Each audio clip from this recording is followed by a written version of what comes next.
What is up, friends? Welcome back to the MMANonstop.com podcast with Brian and Jordan. MMANonstop.com, the first place for all your news and notes in the world of MMA. We put everything in one place so you don't have to go search for it. And today is episode 8 of the podcast, and we have the Filipino Wrecking Machine, Mark Munoz. Mark's fighting Damian Maia this weekend in Vancouver at UFC 131. And to hear what the nicest man in MMA has to say, keep on listening. MMANonstop.com. The fight starts here. Welcome to the MMANonstop.com podcast. Today we have the Filipino Wrecking Machine, Mark Munoz. Mark is fighting Damian Maia at UFC 131 this weekend in Vancouver. Mark, thanks so much for giving us a little bit of time this morning. How you doing? Great, man. Doing great. Just getting done training and doing the last bit of preparation before I head out. That's fantastic. So let's talk about this weekend. This is Brian, Mark.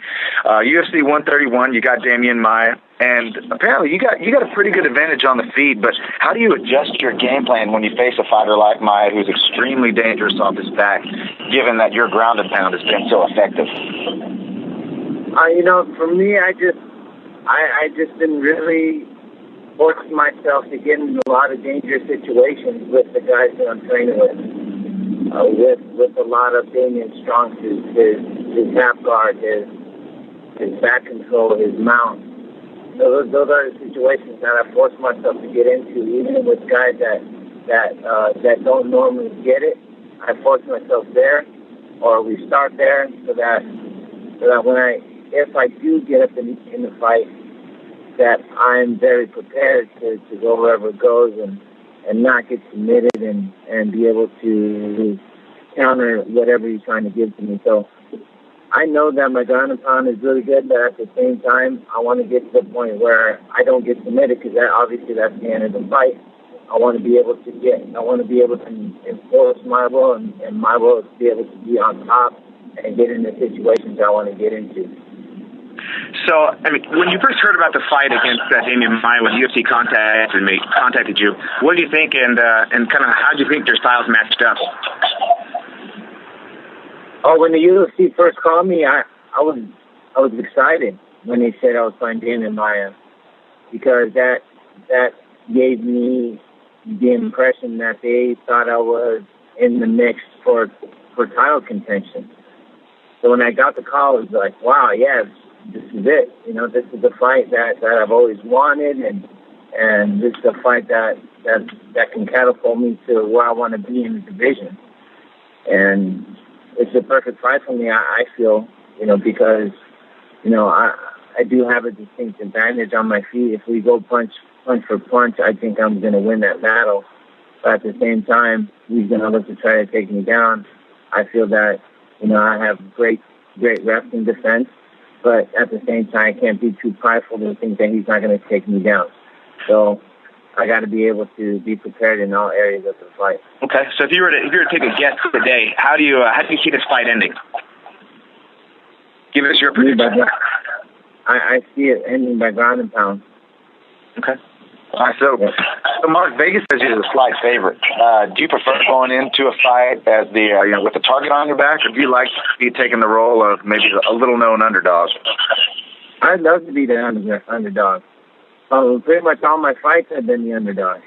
So I love being the underdog, and I love being the guy that has something to prove. But, at the same time, Damian is a veteran, man. He's a seasoned veteran. He's been doing it way longer than I have, and I'm looking to go all 3 hard rounds with him, because he's very, very savvy inside the octagon. So I've seen a lot of his fights. I've seen the improvement he's been making, and so I know that he's gonna come out there and give it his 110%. Yeah, absolutely. And you talked about your wrestling being a benefit that you've gotten. You came out of Oklahoma State as a wrestler. When did you realize you wanted to get into MMA, and how did you get started? I never wanted to get into MMA, really. I saw it and I was like, oh man, that's cool sport, but I never really wanted to get into it. So when I watched it, I was like, oh yeah, that's awesome. I saw Royce Gracie, fighting fighting Oleg Tatarov, and I was like, wow, this is pretty sweet. And then I never really just told myself I want to get into the sport. But then I got into jiu-jitsu, and I was like, oh wow, this is pretty cool, and thought it intrigued me a little bit. And someone said that I would improve my wrestling. So at Oklahoma State, I was dabbling a little bit of jiu-jitsu. From Oklahoma State, after I won my national championship, I coached over there for about 3 years, and accepted at UC Davis, where I met Uriah Faber. And there Uriah Faber just was on me, man. He was just like, Munoz, you need to get into the sport. You're going to be awesome. And I told him, man, I said, I got a wife, 3 kids at the time, 1 more on the way. I'm teaching, coaching, plus I'm getting my master's. 1 more thing on my plate, bro, I can't handle.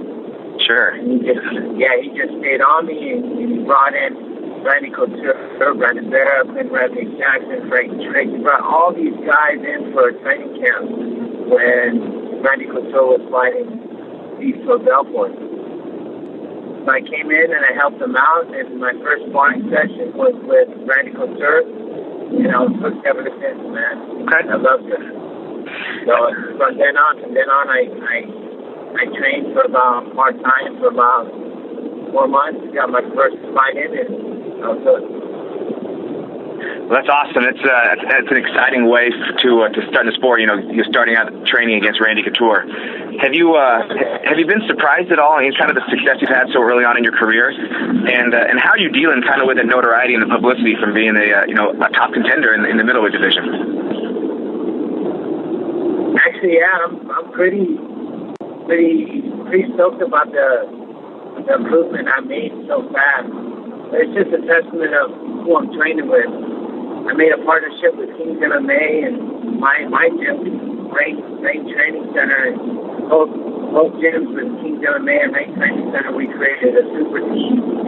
So in that super team, we've got Chris Thompson, we have Jason Miller, Fabricio Verdun, Mauricio Shoshua, Anthony Silva, Master Rafael Cordero, trains us all, he's coach of us all. Who else we have? Brett Cooper, Daniel Newton, Joe Henry, Jay Silva. I mean, it's just like the room's packed all the time. And there's other guys that are coming up that are very, very good as well. So we got a great team. And our team is basically, we sharpen each other every day.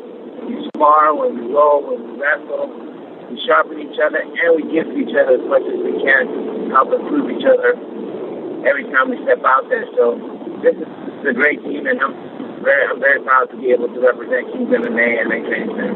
I think your team is a testament to a reason of why you're moving up through the rankings so quickly, and you seem to be improving with each fight. Mark, what do you need to do to earn a title shot after you win this weekend? What's next? I win this weekend. I'm probably due more to a title fight. I'm just gonna take it as it comes. I don't want to rush myself right now. I have Damian Maya on the mind, and he's definitely a mouthful, and I definitely don't want to put too much in my mouth. You know what I'm saying? So I want to be able to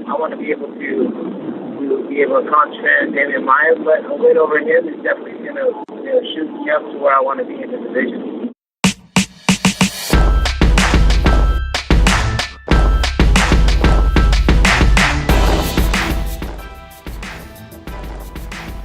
You just listened to part 1 of our interview with the Filipino wrecking machine Mark Munoz, who's set to take on Damian Maya this weekend at UFC 131 in Vancouver.